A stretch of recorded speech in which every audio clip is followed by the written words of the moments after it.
So, because I'm the extra one, how are you going to do it? The intro? I think you just have to request when you want to speak. Put your hand up, and then we'll say yes or no. And I just go. No, Ben, if you try that, Jason will mute you. He doesn't like sharing the limelight at all. Ooh, all right, okay. I'll wait my turn then. Yeah, you'll know when Jason wants to come back. There's a where it come from? Well, like a noise. All over it, Ben. All over it. So I'll say hello, blah, blah, blah. Then those two old Marys can introduce themselves, and I'll say we've got a special guest star all the way from down under. So you want me to say, "G'day, coppers"? Yeah, we'll subtitle you. Thanks. Oh, I'm loving this. This is definitely pre-teaser trailer territory, this.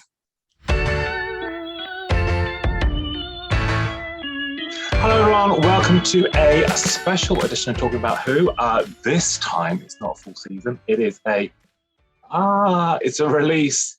Love the shine there on the steelbook. It's a release. We're looking at the special edition of The Web of Fear. I'm Paul or P-Bal. Subscribe, like, say horrible things about me below. Joining me today is... Hello, it's James. And hello, it's Jason. And as this is a special video, we have got a special guest star all the way from down under-ish. Come on, say hello. Hello. Hi, it's Ben. Hey! Welcome, Ben. Good to see you. Thank you. Another of our faithful Phantom crew there. Indeed. He's nodding. He hasn't realised that Jason will hog that shot. He will hog it. Right. So, well, I mean, we have sort of had a look at the story before in one of our talks. So I'm gonna come straight in at Ben here. I'll come straight at you now, boy. Gonna earn your keep. Is Web of Fear a favourite of yours? Yes. I really like it. For many years, all we had was episode 1, which is a brilliant episode.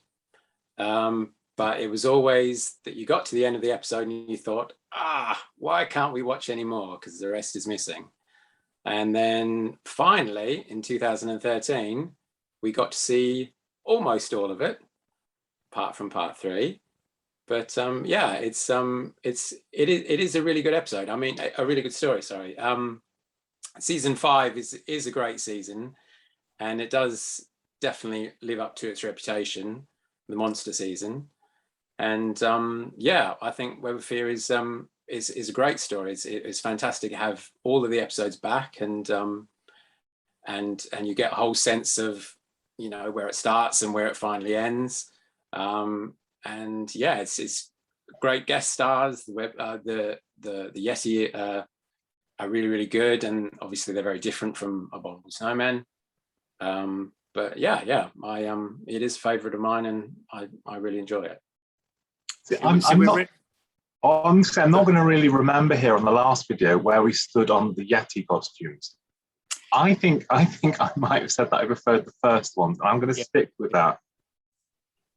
I'm not sure about the beachy ones. The newer ones were supposed to be scarier, but I don't necessarily think that they are scarier, but they do look differently. I mean, I think certainly the redesign of them, it helped being able to get them into that studio set, because obviously the sets are quite cramped, and an amazing job on the sets, by the way. And you know, going back to how we talked about this story before, I mean, people will remember from the review that this is really a favorite story of mine. It's up in the top 5, and I actually don't mind the Yeti in this one. I think the versions in the Abominable Snowmen almost just a little bit too cuddly, whereas I do think these do have a little bit more of a menace about them. It's a big claws and sort of a lot of attacking soldiers. It's quite good. What you'll have to remember, Ben, is that Jason watched this first time round, so we're always lucky to have his... That's rude. That is utterly rude. I'm a child of the 70s as well. You know I am. Like a reborn child. Oh no, I'm a pre-Hartnell doctor, honey. I think we worked that one out in a video. We know you're pre-Hartnell, Cliff. You don't have to tell us that. I mean, it's interesting, 'cause I think sometimes with a missing story, if you've got one episode of it, when you get the rest of it, it's like, oh, it's not quite as good. And but on the reverse, if you've got one episode of it and then it comes back, it's like, crikey, that episode was the dullard. And I sort of felt when this came back with Enemy, to an extent, that they flipped a little bit with a lot of people. I'm not saying this very personally.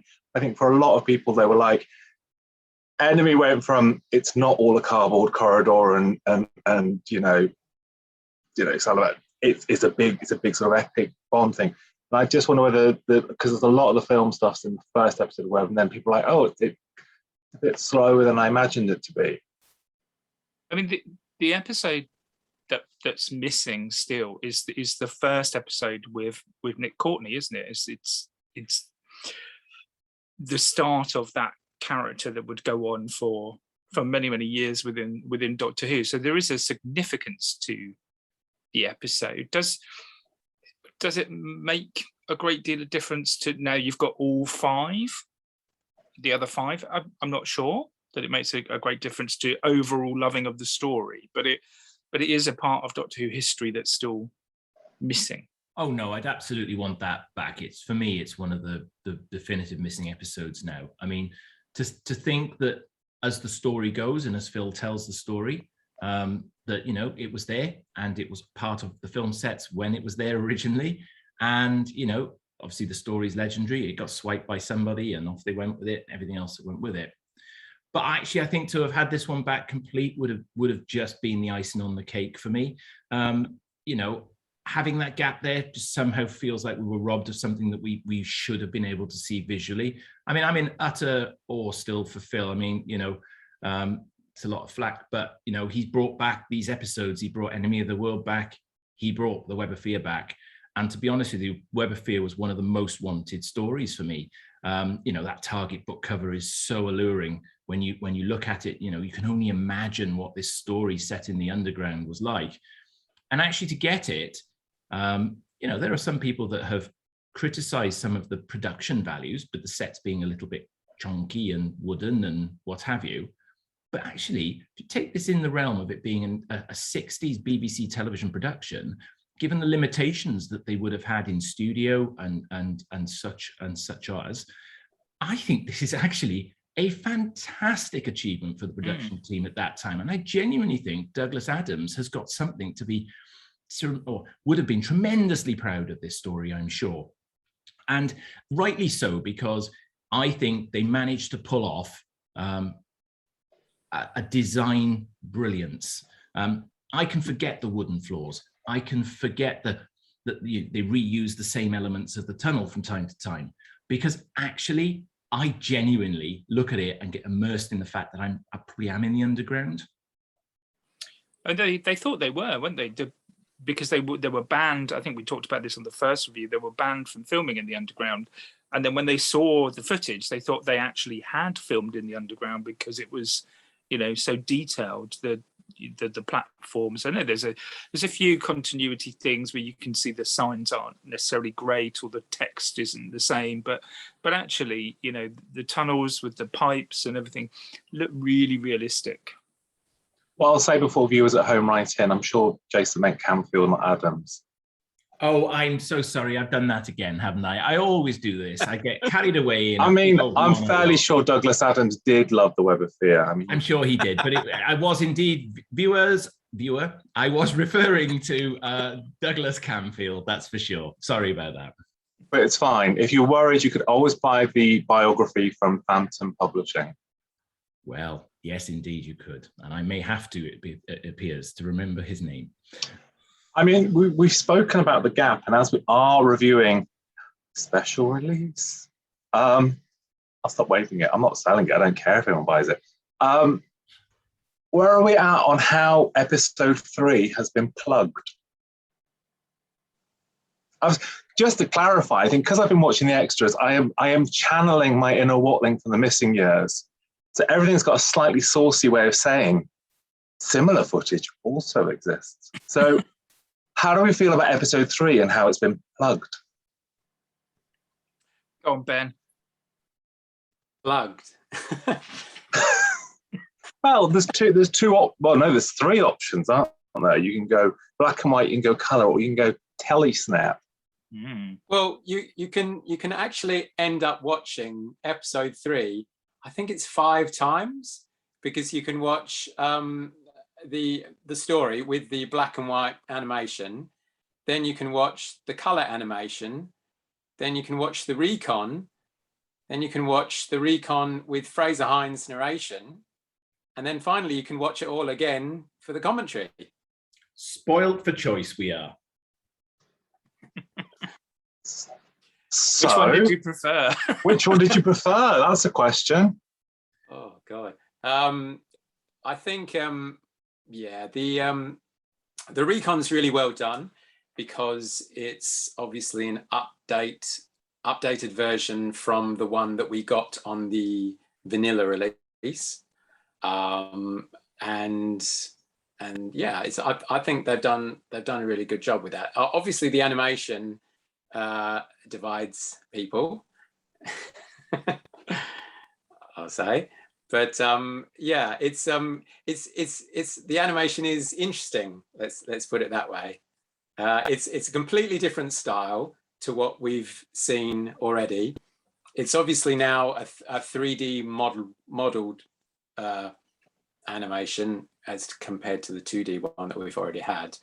But the problem is that unfortunately, people tend not to quite resemble the characters that they're supposed to be playing exactly. And also, I think the main thing is really the movement, because the problem is you watch the animation, and then you come and watch the existing part 4, and you can see suddenly how everyone's performances are a lot more subtle than this that you get a lot in the animation.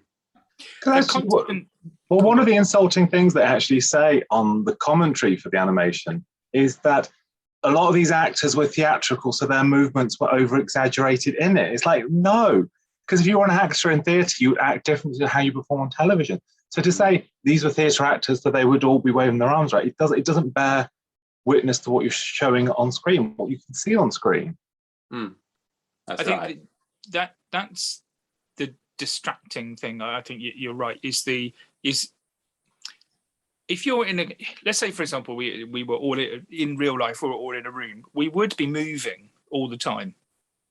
However, what the sort of graphics pick up is it exaggerates that movement, so the characters are constantly shifting position. And I know, watching the sort of documentary afterwards, this is sort of experimental. They're refining it all the time so that these movements will be less clunky. I saw a comment describing it as being like a PlayStation 1 graphics as opposed to PlayStation 5 or whatever we're up to now. You know, there's a whole huge bandwidth there between the sort of quality. But I think the idea with the animation is that once they get these things sort of saved, once they get these templates created, they can then use it to create very easily other things. But I don't think they're there yet. You know, as you say, the animation has divided people. They're not at a perfect sort of process, if you like. But for example, if they've got an animated Pat Troughton that they can just then use in any story, because they showed in the documentary that they can change his costume, they can change aspects of his character without, in the old 2D days, having to like individually put loads of stuff together to form a small piece of animation. They've got something that they can use as a 3D guide with sets, with props. So I can see why they've done it, and I can see the benefit long term. I just think, unfortunately, it's a bit of a leap into that technology, which for some people, as you say, has divided opinion. If you look back at all the different animation styles that we've had. And we've had a few now, if you think back to all the different sort of stories that we've had. You couldn't hand on heart say any of them are perfect, to be perfectly honest. They all, in their own rights, have some faults. And they're all done, let's remember, on quite a tight budget. The BBC aren't in the Lord of the Rings budget sphere here. So you're not going to get Gollum-esque animation in 3D bouncing around the screen. It's obvious it's early days technology. And for me, I kind of like the fact that we've had a chance to experiment, whilst it's quite obvious to the reviews that we've read that it's not being universally liked out in the world.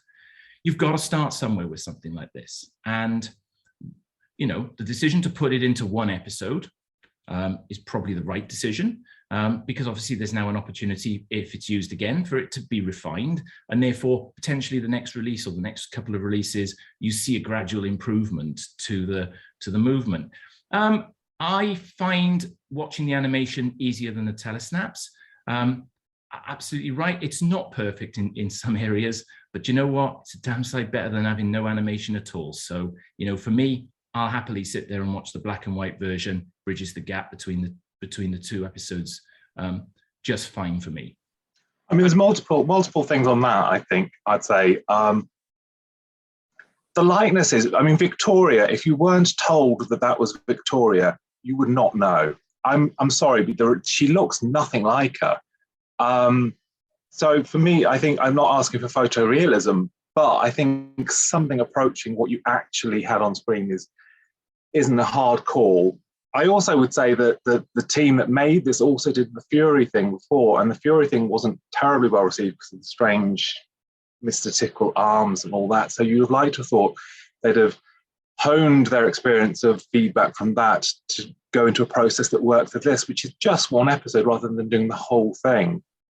So if you've got an experimental thing and you've not done it before and you've not tried it before, is it a great thing to be using this now as an experiment? I mean, the Steelbook is 30 quid. The Blu-ray is 20 quid. I mean, it's not a cheap thing to get people to buy. People have presumably already bought it on DVD or iTunes and stuff like that. So to get this release, if you want this release, it's essentially selling it for the animation and the extras. So I sort of think you've got to say they've got to be good, and that's where it falls down. So I think fine, and I'm not attacking people for trying new stuff. I'm not attacking people for having a go at doing something. But if you were in a restaurant and someone brought you out a meal and said, I had a go at making this, but it's not really what you asked for, you'd be like, oh, cheers, but I'm not going to give you 20 quid for it. Mm. And unfortunately, sometimes you get a few things in the animation which sort of comes out a little bit unintentional, because there's the bit in where they're all in the briefing room and they're doing the next slide, please, you know, the Chris Whitty type thing.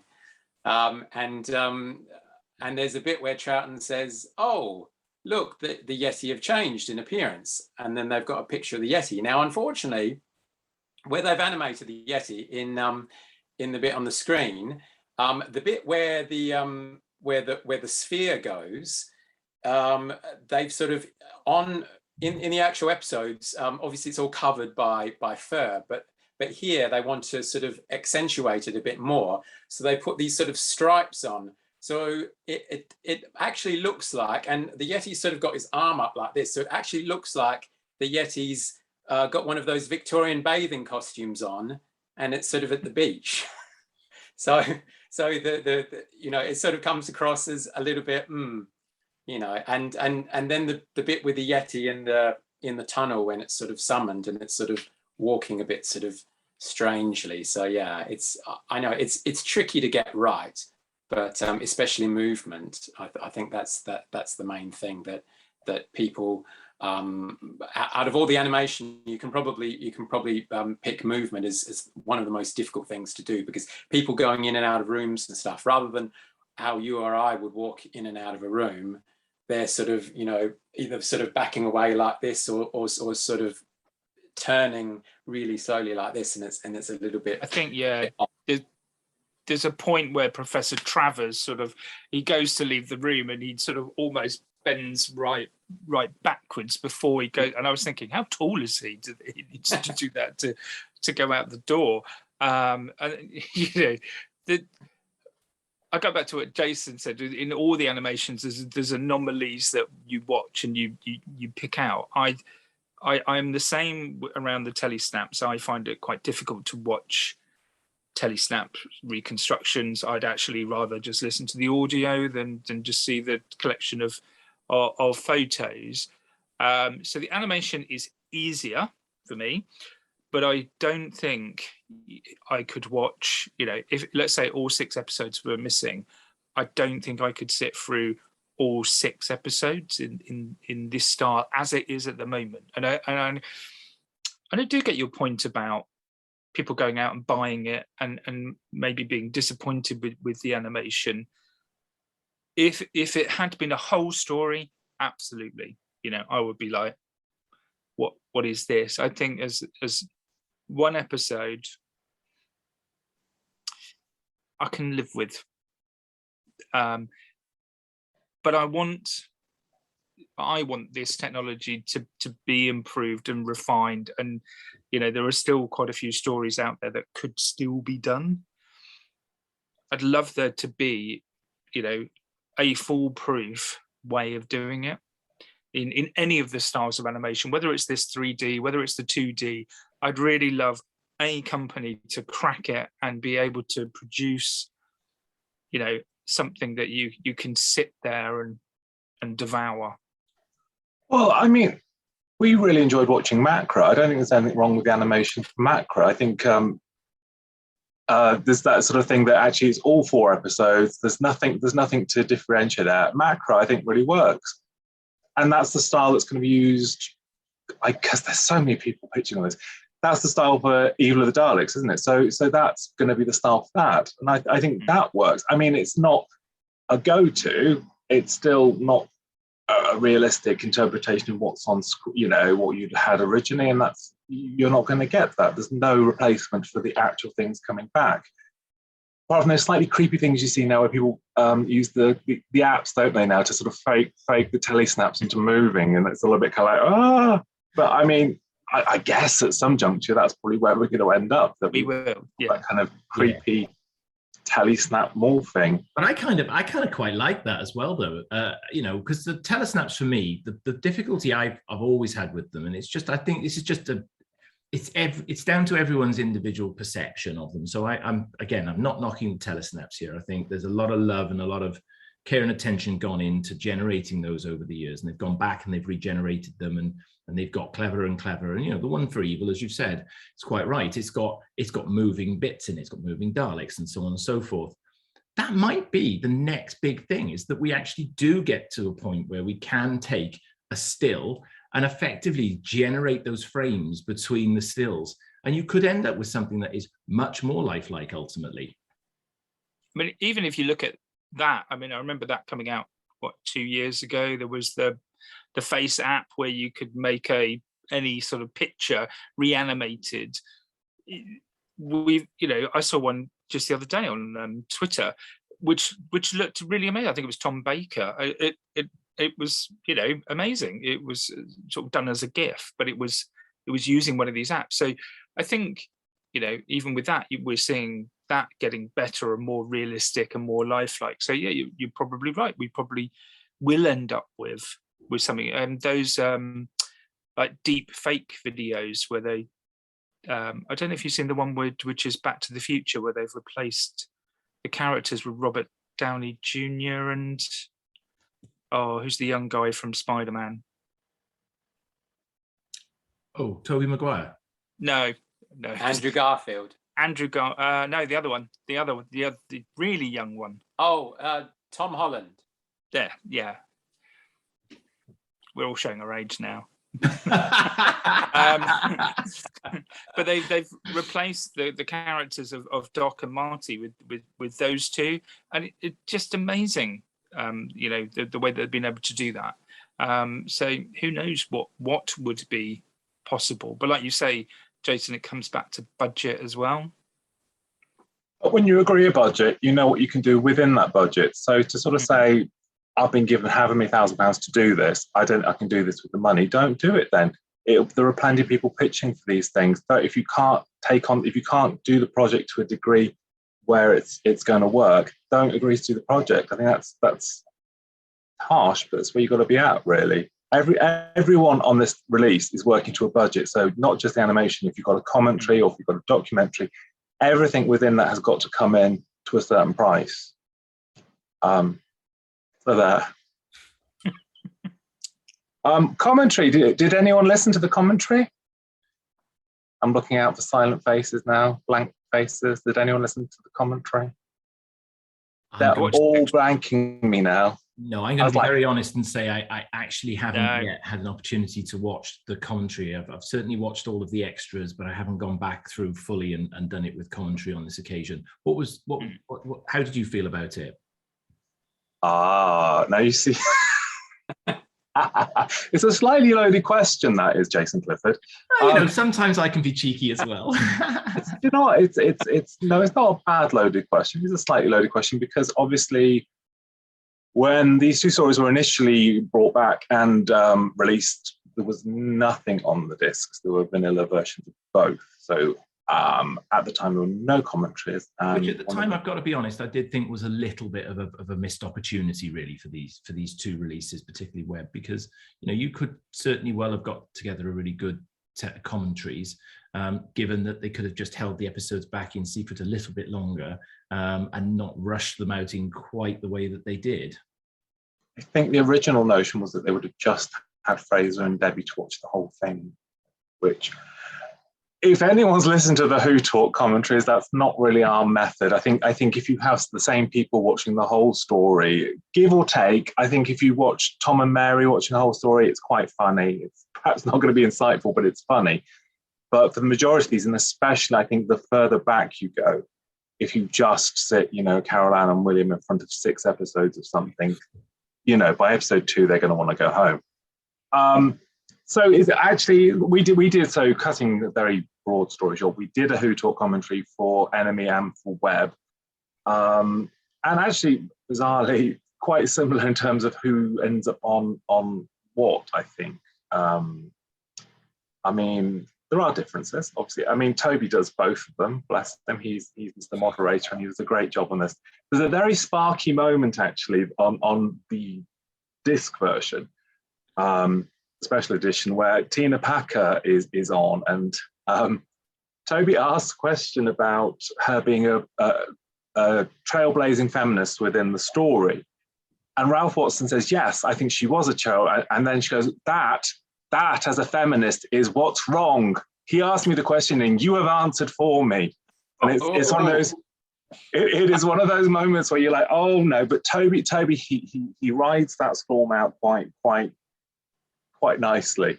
I thought it was quite a sparky moment.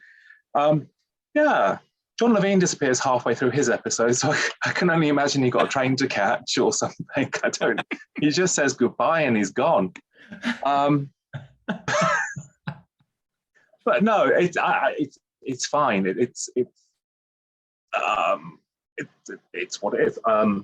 A lot of the same people as on the Who Talk. And the difference, obviously, Fraser's on this one, Debbie was on, but then we have done one since with Fraser. So go to your Phantom website and buy our version. It's a hoot. But no, I do like a commentary. I have to like a commentary. It's part of my investment in this world. But no, it's nice to see. And I think that is a big part of any of these releases. I think you've got to do it. Increasingly, and it's not a morbid take on these things, increasingly it gets more difficult. So the longer these things take to come out, so to speak, the harder it is to get these people to do it. When we did ours, it was 2016. Debs is on it less, but this one there's some precarious moments, like where Ralph says, well, I'm not dead yet, and obviously just the week before this did come out, he now is, and it's kind of like it's sort of what it is. And I think, I'm presuming you've at least watched the documentary here, folks, because a lot of the stuff that's on the documentary is covered in the commentary, because essentially it's a lot of the same contributors. So they've only got one set of stories about something they did 60 years ago that's going to permeate through. Did anyone notice perceptibly that the picture quality of the episodes themselves was any better on Blu-ray than it was on the previous release? Because obviously they cleaned it to within an inch of its life for the DVD releases. Now, obviously, again, it depends on televisions, of course, and different TVs give you different qualities. But did anyone notice any sort of significant step up? I think I'm so used to watching like the Blu-ray releases now that you expect it to be quite good quality. I can't say that I genuinely noticed. But by the same token, I didn't notice that it was poor quality, if you know what I mean. It was as I expected it to be for a Blu-ray. I was going to say, did anyone notice the little Easter eggs that they seem to be putting into all the animation now in this one? Don't start them on Easter eggs, Ben. Hang on, just on the commentary, they said that, because only one of us is a fan, we don't get bogged down with filling it up with Easter eggs. Did they lie?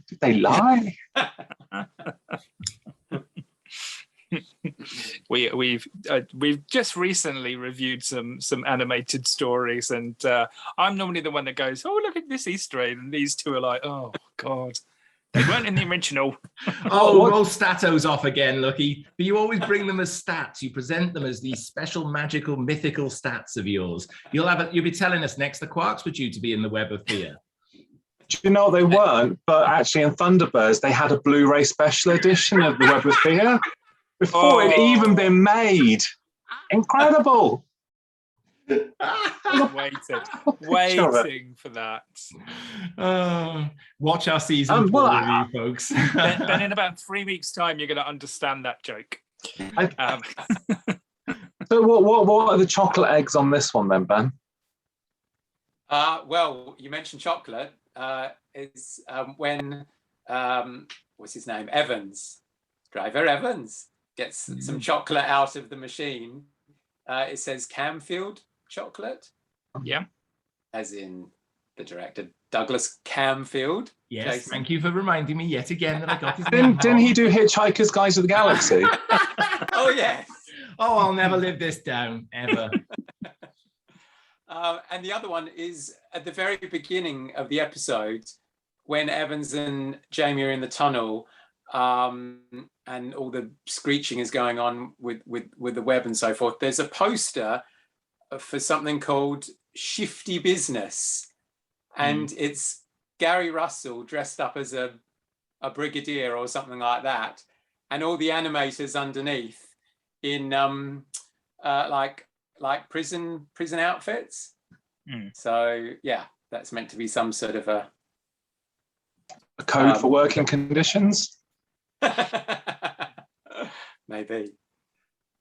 Do you know what? I'm not gonna lie, as the kids say on the Twitter. I'm not gonna lie. I find things like that really tacky. Nobody else is daring to comment. No, I think I've already said that I'm not a huge fan of them myself. In the previous animations that we've discussed. So yes, it's on record that I'm not a huge at least in this one, there's not like 6 different versions of the Master in poster form, all the way down down the platform. Statos off, I'm asleep again. Well, what I did notice in this episode, not to do with any Easter eggs, is that this is the only episode in which Harold Chorley wears what I can describe as a Del Boy coat, and he doesn't have it in any of the other episodes because I assume he sort of puts it on when he wants to escape, but then when you see him wandering in the tunnels at the end of the story, it's gone. So maybe a Yeti took it. Well, he thinks it's going to be cold up top when he runs out, so he puts his coat on. And then he's running around the corridors trying to avoid the Yeti, and he's like, I'm not getting the sweat on here, they're going to smell this. So he takes his coat off. And he meets River Song at the same time, and it's going to be in an audio. That'll be a new Big Finish spin-off, won't it? Surely in the tunnels. Ben, while you're with us, what are your thoughts on 6 episode stories? I think some work and some don't, basically. One of my all-time favorite stories is The Seeds of Doom, which I think works well because of the fact that you've got the first 2 episodes set in Antarctica, and then they move to Chase's mansion for the last 4. So I think it sort of works almost like as 2 separate settings. But then you've got things like the mutants and Time Monster and Monster Peladon. I'm not all against the Pertwees though, by any means, but Armageddon Factor, those sort of ones I think really fire. Yeah. But then I do really like the 7-parters in season 7. So I don't know what it is. Maybe it's just something to do with, you know, better scripting or plotting or something that they work out better than the other ones. I don't know. You've got one more episode, and yet it seems not to drag as much as the 6-parters do. You're not troubled by length, just what people do with it. Exactly. Oh, your overly sexualized humor is back. It's only as filthy as you want to make that is. I mean, Dalek's Master plans a full 12. Can't wait for that to be test animated. So did we enjoy the making of documentary? Was it lovely to see the people that worked on it? It was. Yes, absolutely. And I think it was quite a nice way it was set up, really, I thought. You know, actually having that sort of little bit of business in the sort of underground to start it off with before you sort of lead into the sort of telling of the behind the scenes stuff. So I think that was quite nicely presented, this release. The funny thing that, because we're quite exciting at Phantom Towers and we watch documentaries like this, so we've watched a few history of the underground sort of documentaries, and every time someone goes on the old Witch Underground, they go, nobody really ever sees this, and this is a special thing that you'll never have seen before. It's like, anyone that wants to film the underground goes there, they pay up and they go there, and it's like, this is a special treat, you will never have seen this before. I mean, ironic, they hadn't seen that before in Doctor Who, and it was, you know, it was nice to take him to an underground station when they didn't film in an underground station. But it looked great, and it was nice to. He's a bit out of breath getting down those steps, though, isn't he? I did see it. You thought that? I was like, have you recorded the commentary before you've done the documentary? Because you need to be sure. He was walking down that little sort of corridor, and he just went, "There's no lift." Just like, oh, dear. It could have taken him in on a sack. Surely he's only little. He could have gone down there. Yeah, no, it's nice. It's nicely shot, and I always feel that if you haven't got a making of for a story, I mean, some of them regrettably, I think now it would be nearly impossible to sort of do it. I think it is a standard thing that you want a making of documentary and you want it done properly, and there's a sort of format to these things that you can't avoid if you're going to do them properly. You've got to do that. We started rehearsing in the church hall, and then we went into studio. You kind of got to follow that route. I thought it was very well made. I thought it was. Like, you lost me at the animation, Ballard. The other documentary, though, that is on here is an absolute treat. That has been a treat for many years, I think, since I first had it in a cardboard box. It was a really bad thing. Was it Christmas '98? Oh, you're stretching my memory now. I can normally remember these things. The missing Was it the one. Ice Warriors? It's the Ice Warriors, yeah. Get the Ice Warriors and the Missing Years. Lovely release, that one. And it was like a cardboard thing that just. And the worry there, obviously, in those days was that it didn't really run with VHS. That it's, you know, a VHS and a big cardboard box and a VHS, and it's like, well, I never have a matching spine. But Fraser and Deb's showing you that they could have been Richard and Judy. They could have been. I love the fact it's got like 3 endings, because it was like, and then we found some more, and then we found some more. But Isn't that great that they kept finding more? I mean, that's a good thing. I mean, as someone who's I wouldn't say fixate, but I do have an unhealthy interest in the missing episodes. I think it was one of those things that you watched quite a few times because it's such a sort of comfort watching all those beautiful little clips. I mean, whether the full episode around those beautiful little clips would be as exciting, but there's little, Yeah, and all the sensor clips from your neck of the woods, Ben. Yes, very lucky that the Australian censors deemed a lot of the footage to be, offensive enough that they cut it out.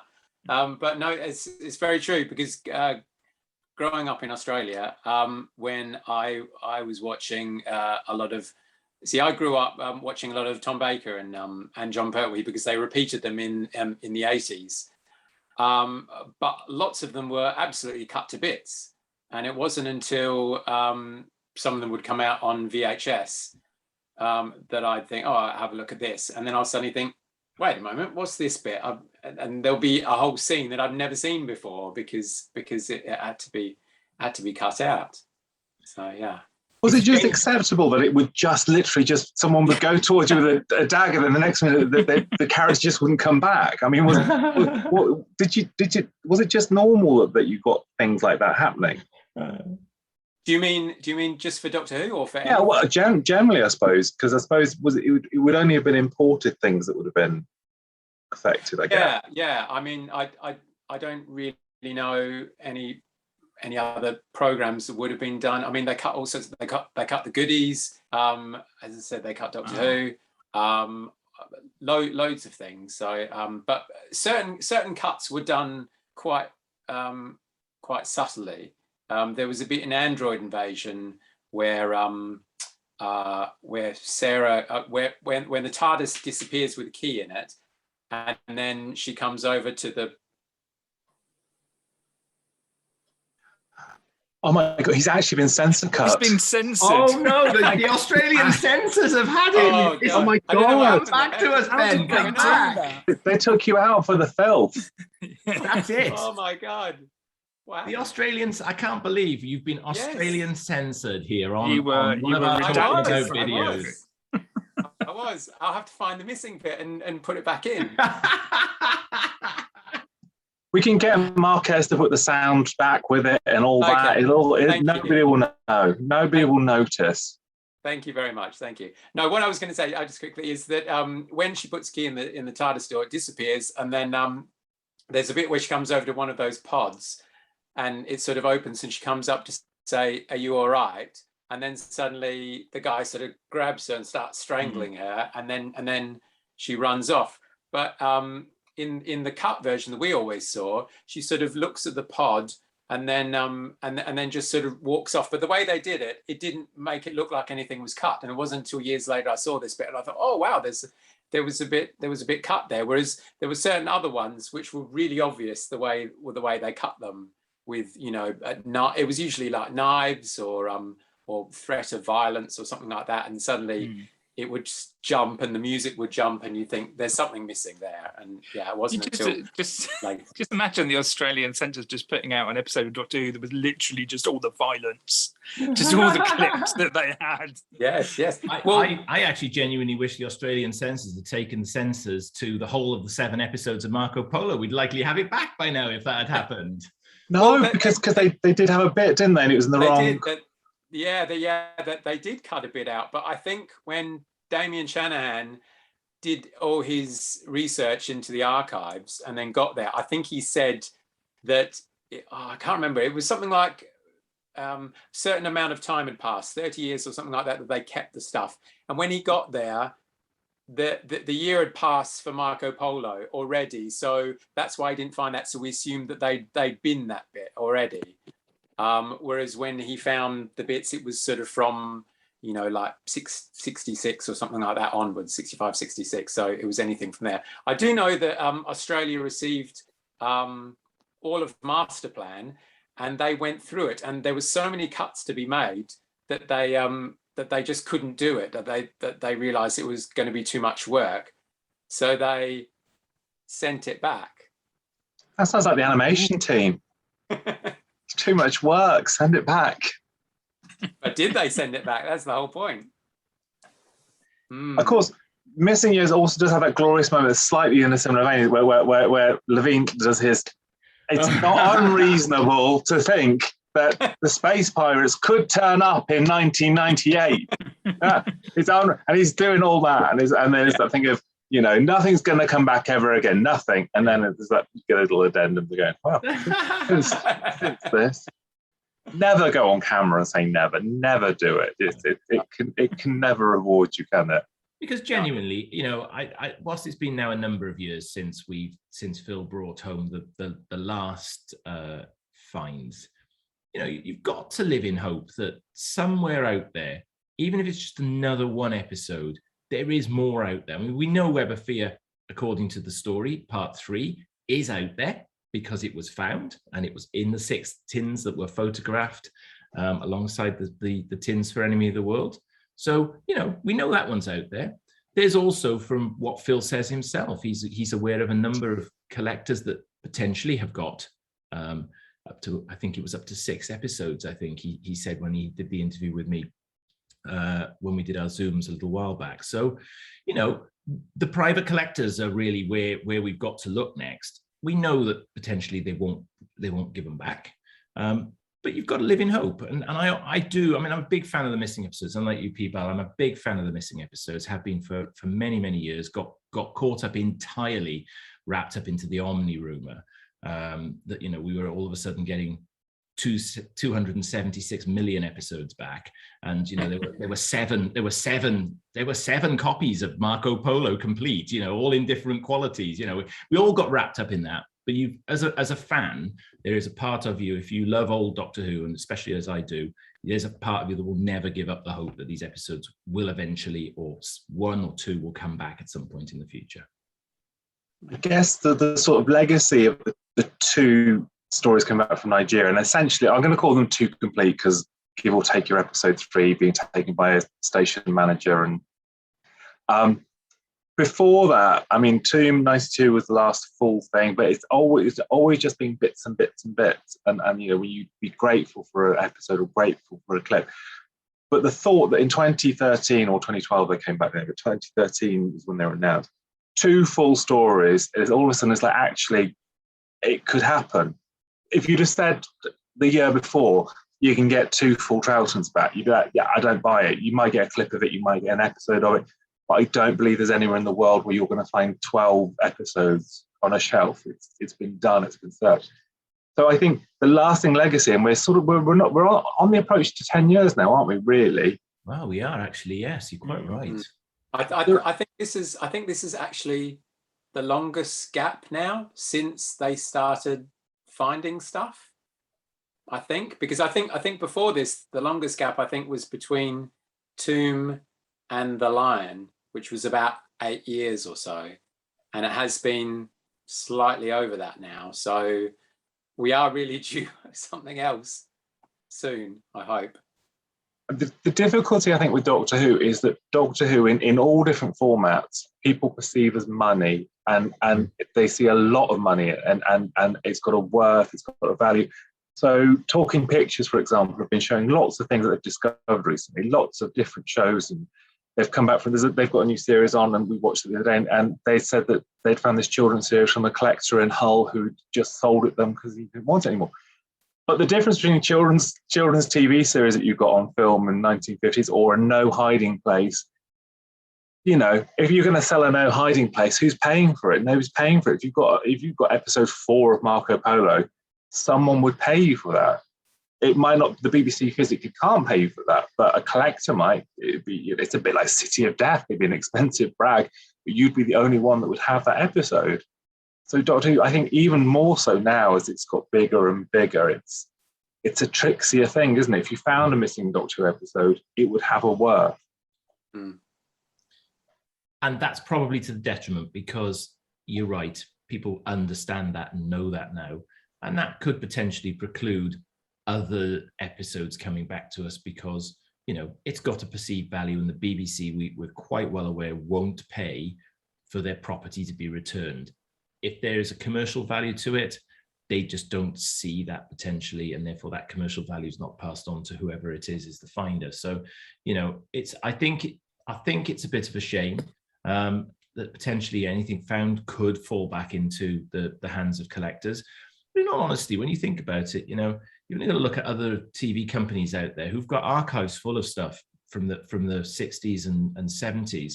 In reality, they don't show. We don't have a forum for watching them either. And there's some pretty good stuff tucked away in archives. So the danger is it comes back, it gets tucked away, we never see it again. So that's potentially another thing there for the collectors. But, as I said, I live in hope. I live in hope that someday we'll see some more new old Doctor Who, and that would be amazing.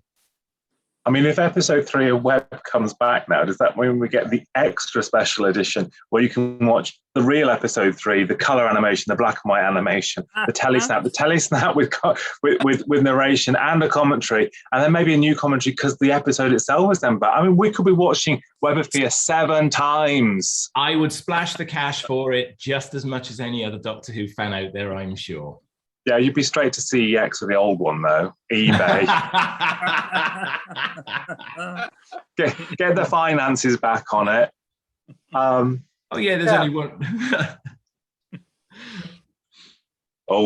See, I let him hang here. He was about to say something. No, I was going to say, obviously, space is at a premium in the flat, so I can't have every available version of everything on the shelf. So potentially something would have to be traded in for the new all shiny version. But anyway, that's by the by.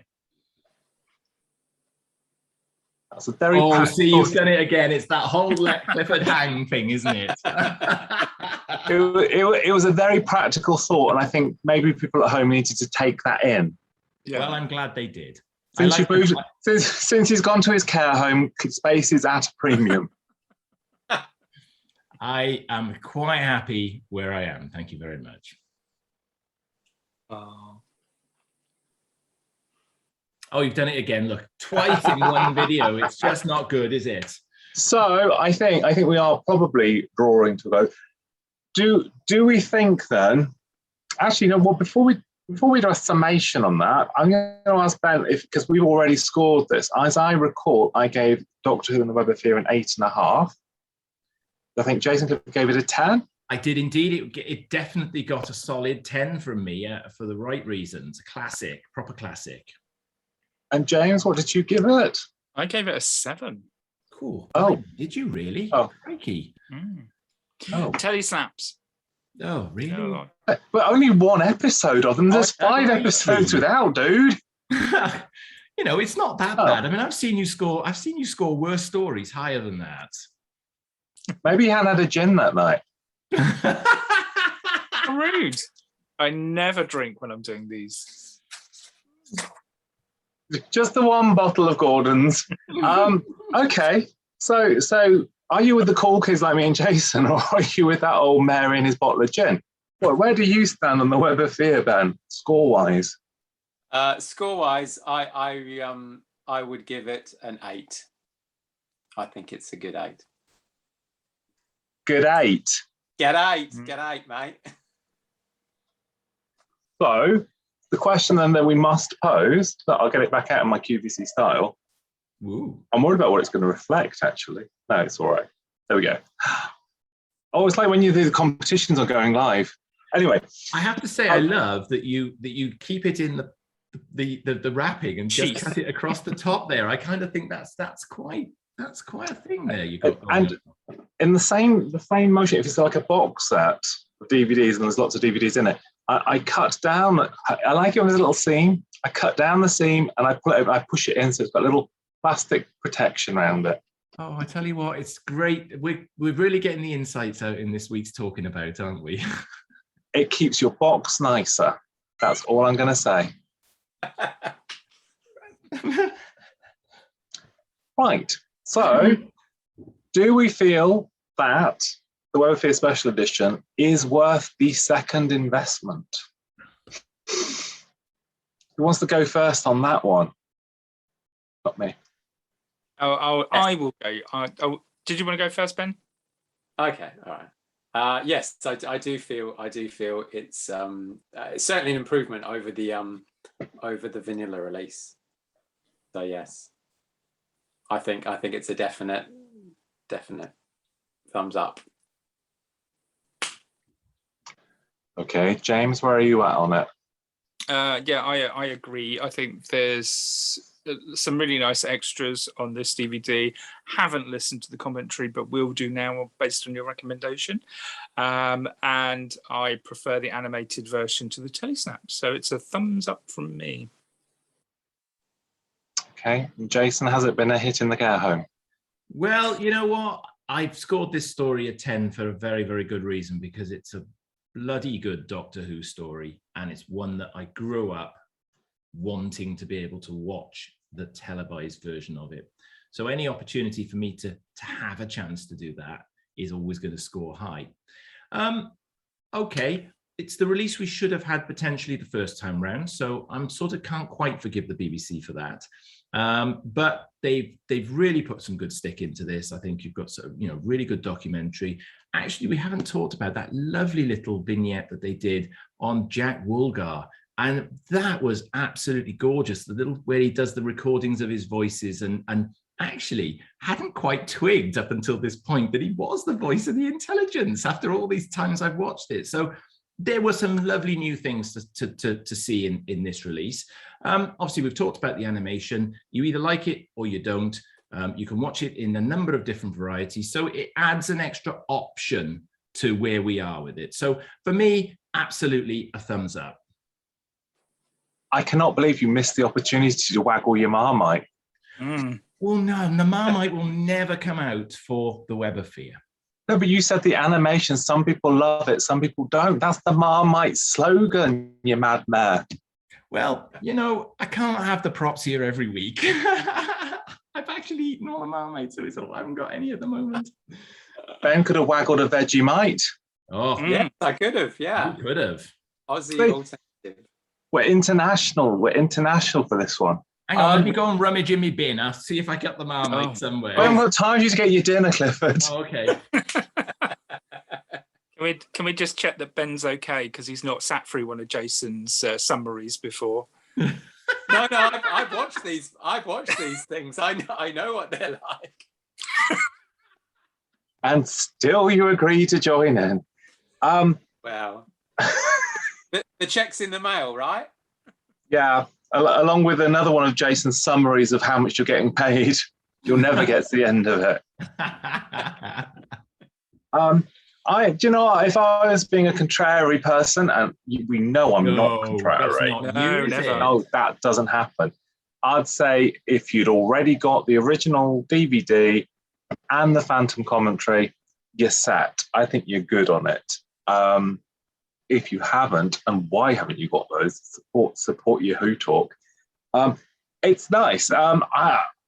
I do slightly wonder in a way. I mean, I do buy them, but the steelbooks at 30 quid, it's a sort of strange price point, isn't it? I know you can get it the old deal. I got a £5 off at Amazon, but it's you just got to hope one day you'll be able to pay for your hip operation in later life or something with a steelbook. But yeah, if you do like extras and stuff, I think it's worth a go, and it's lovely. I think you have to record these people. You have to get their memories down and out there, and that's a very important thing for future generations. What are memories? That's all I have to say. What are they? What are they?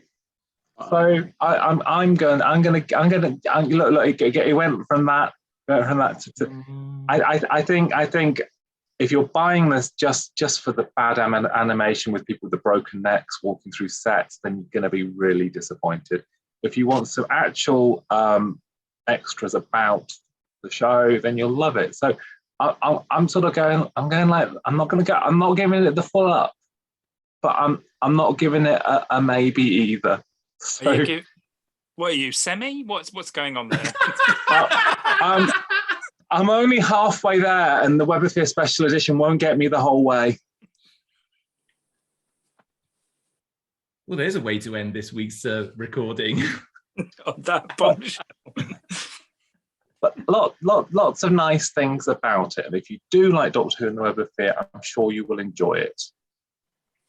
So I will say thank you very much to Jason and to James.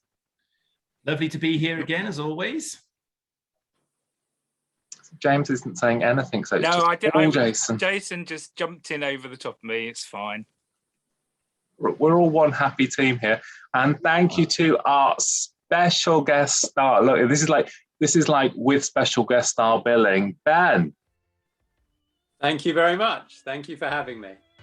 So, hope you all enjoyed that. Let us know your thoughts below. We'll see you soon.